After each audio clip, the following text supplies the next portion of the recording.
YCP ప్రభుత్వంలో సంక్రాంతి జరుపుకోలేని పరిస్థితి ఏర్పడిందన్నారు TDP అధినేత చంద్రబాబు. సీఎం జగన్ ప్రభుత్వం అన్ని రంగాల్లో విఫలమైందని, రాష్ట్రాన్ని అప్పులకుప్పగా మార్చారని మండిపడ్డారు.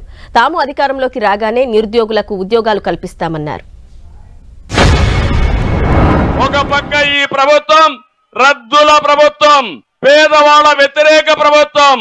ఒక మాటలో చెప్పాలంటే ఈ ముఖ్యమంత్రి పేదవాళ్ళ నడ్డి విరగ్గొట్టే పరిస్థితికి వచ్చాడు. అందుకే నేను ఒకటే అడుగుతున్నా మిమ్మల్ని అందరినీ, ఇంకో పక్క బాధుడే బాధుడు, అవునా కాదా?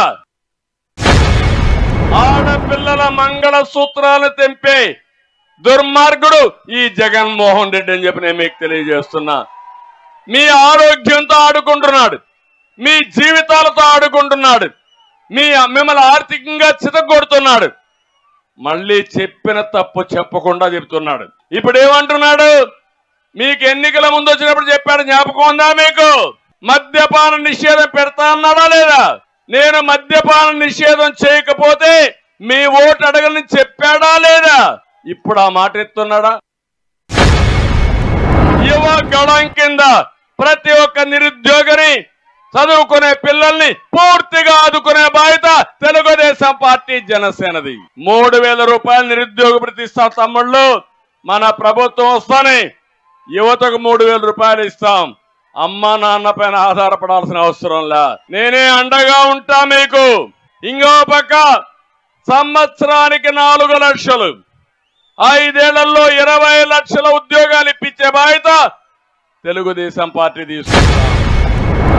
ఆ రోజు మీరు చూడండి, పేదవాళ్ళ కోసం 200 రూపాయలు పింఛన్ని 2000 రూపాయలు పెంచిన ఘనత తెలుగుదేశం పార్టీది, అవునా కాదా? పెన్షన్ తీసుకొచ్చిందే మన నాయకుడు ఎన్టీ రామారావు గారు.